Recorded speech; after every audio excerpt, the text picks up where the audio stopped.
মাঝপথে বিপিএল বন্ধ হয়ে যাচ্ছে, যে ট্যাগলাইনটা দেখছেন 100% এই ঘটনা ঘটার অপেক্ষায়।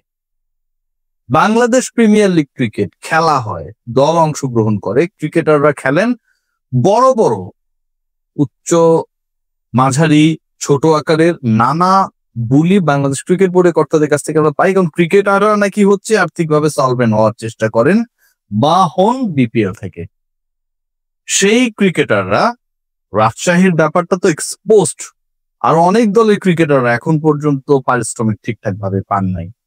রাজশাহীর এই মুহূর্তের যে সিচুয়েশন, আমার কাছে যে তথ্য রয়েছে তাতে বিপিএল এর এবারের আসর মাঝপথে বন্ধ হবার ডিসিশন ঘোষণা আসতেই পারে, কারণ এই দলের ক্রিকেটাররা they are not more interested to play for their franchise. যে ঘটনা ঘটেছে এটা অভাবনীয়, অবিস্মরণীয়। স্বামী বিদেশ, আমরা বলি না গৃহবধূ কি করবে, সে খুব অসহায় হয়ে যায়। রাজশাহীর ক্ষেত্রে যেন সেই ঘটনা ঘটেছে। ম্যানেজমেন্টের একজনের সাথে আমার কথা হচ্ছিল যে টাকাটা দেননি কেন ভাই?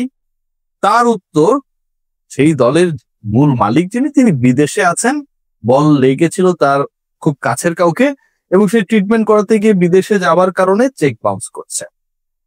আসর শুরু হবার আগেই তো ক্রিকেটারদের টাকা পাবার কথা। বল লেগেছিল কি আসর শুরুর আগেই, খেলা শুরুর আগেই বল লেগে গেল। আবার যখন আপনি একটা ফ্র্যাঞ্চাইজি চালাবেন, যখন একটা কনসোর্টিয়াম গঠন করবেন, সেখানে কি সিগনেটরি একজনই? যিনি বিদেশে অবস্থান করছেন তার কি হোয়াটসঅ্যাপ নেই? ম্যানেজমেন্ট আঙুল চুষছে। আমরা বলি না যে সে আসলে ফকির হয়ে গেছে, গরিব হয়ে গেছে, অনেকে আসলে বোঝানোর জন্য বলি।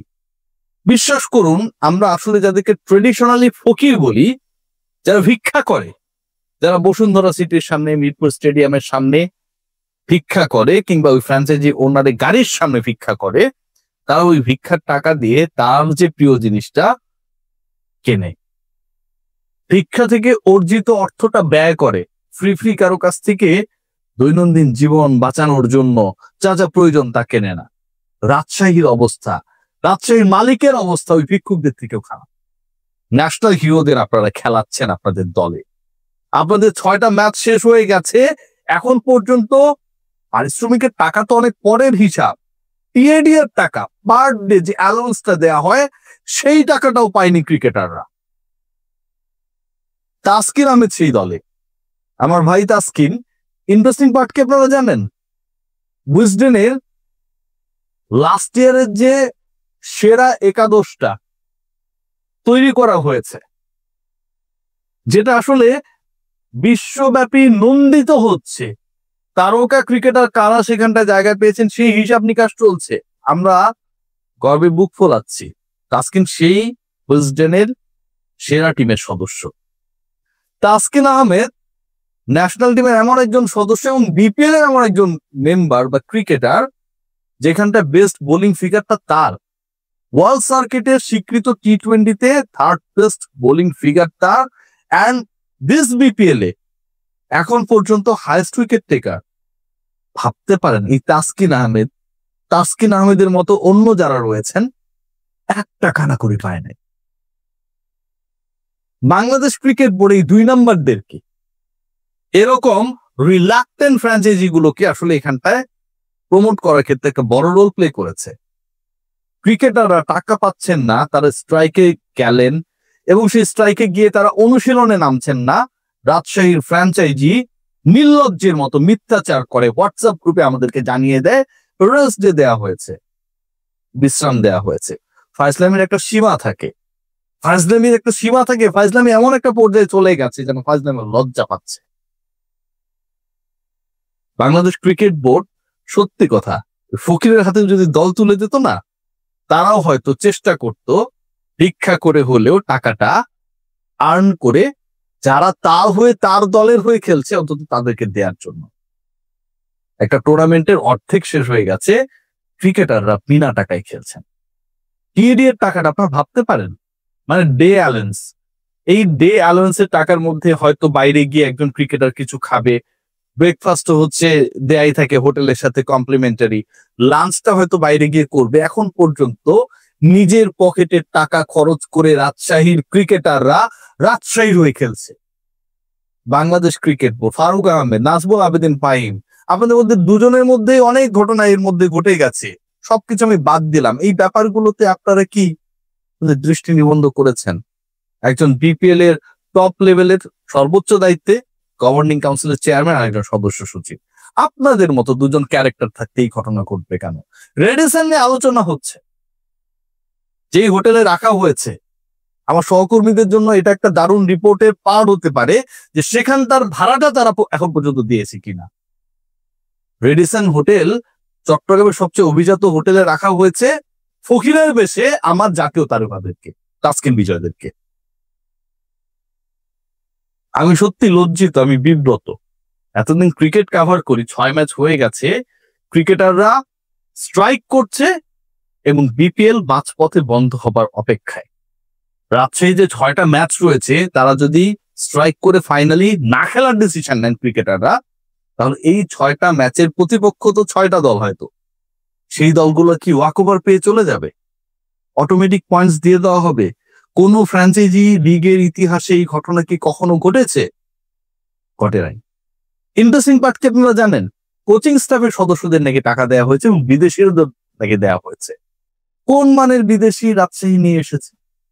একজন কামিন্সকে নিয়ে এসেছে, তার নামের সামনে কি যেন একটা রয়েছে। বাংলাদেশের মানুষ সবাই অনেক বেশি আশাবাদী হয়েছে যে প্যাট কামিন্স মানে বিপিএল এ খেলতে আসছে। যে কামিন্সকে নিয়ে আসা হয়েছে, নামের অংশ সিরিয়াসলি মিলে গেছি, সেই কামিন্স তার সবশেষ ম্যাচ যেটা খেলেছেন সেটাও 5 ইয়ার্স আগে, 5 বছর আগে সবশেষ স্বীকৃত টি20 খেলেছেন। এবং সেই সময়টায় যে ছোট বাচ্চাটা জন্মগ্রহণ করেছে, ও স্কুলে যাওয়া নার্স শুরু করেছে, প্লে পার হয়ে নার্সারিতে ভর্তি হয়ে গেছে। 5 পার হলে নার্সারিতে এখন কেউ নেয় না, আমার মেয়ে আসলে নার্সারিতে পড়ে, এই কারণে রুলসটা মোটামুটি জানি। বিদেশি ক্রিকেটারদের পাওনা পরিশোধ করা হচ্ছে। এমন একটা দল যে দলের বিপক্ষে অপর দল 254-55 রান করে ফেলতেছে, এমন একটা দল যারা হচ্ছে সাহেবী ভাব নিয়ে, সাহেবী ভাব নিয়ে রেডিসনের মতো 5 তারকা হোটেলে টিম রাখে, এমন একটা মানে আম্বানি কিংবা হচ্ছে টাটা বিড়লাদের আচরণ করছে, ক্রিকেটাররা টাকা পায় না। বাংলাদেশের ক্রিকেটে এই এক বিপিএল নিয়ে অনেক আলোচনা হয়েছে, আবু সাইদ কর্নার করা হয়েছে, মীর মুগ্ধর নামে পানির কর্নার করা হয়েছে। ডক্টর মোহাম্মদ ইউনূস এই বিপিএল এর সাথে জড়িত, বাংলাদেশের সরকারের এখন প্রধান উপদেষ্টা, এবং তিনি কিসের সাথে সাথে জড়িত একবার চিন্তা করে দেখেন। তিনি প্যারিস অলিম্পিকের মতো গ্লোবাল সিগনিফিক্যান্ট ইভেন্টস এর সাথে জড়িত, সেই তিনি আগ্রহী হয়ে বিপিএল এর সাথে জড়িত হয়েছেন আমাদের দেশের টুর্নামেন্ট, এবং জড়িত হওয়ার পর এই এক্সপিরিয়েন্স আমরা পাচ্ছি। রাস্তা থেকে ধরে ধরে এনে যারে তারে দল দিলে এই অবস্থাই হবে। ক্রিকেটারদের পাওয়ার কথা ছিল আসর শুরুর আগে 25%, সেই টাকা তো পায় নাই, আসর মিডল হয়ে গেছে, এখন পর্যন্ত টাকা পায়নি, চেক বাউন্স করে। এবং ইন্টারেস্টিং পার্ট কি জানেন? ওই যে বললাম স্বামী বিদেশ, মালিক বিদেশ, এবং বিদেশে থাকার কারণে নাকি ব্যাংক কর্মকর্তারা ফোন দিয়ে যাচাই করতে পারছে না যে এই চেকটা উনি সাইন করছে কিনা। ধরুন তাসকিনের চেক, তাসকিন কোন একটা ব্যাংকে দিয়েছে, তাসকিন কি নকল চেক দিবে? ভাই, ও কি মাইন্ডের সাইন নকল করে ওই চেক দিবে?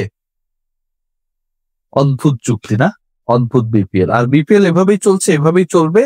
মাঝপথে এই আসরটা যদি আসলে বন্ধ হয়ে যায়, আমার কাছে মনে হয় যে ড্রামা কিছুটা কমে যাবে। শেষ পর্যন্ত তাই কি হবে দেখার বিষয়।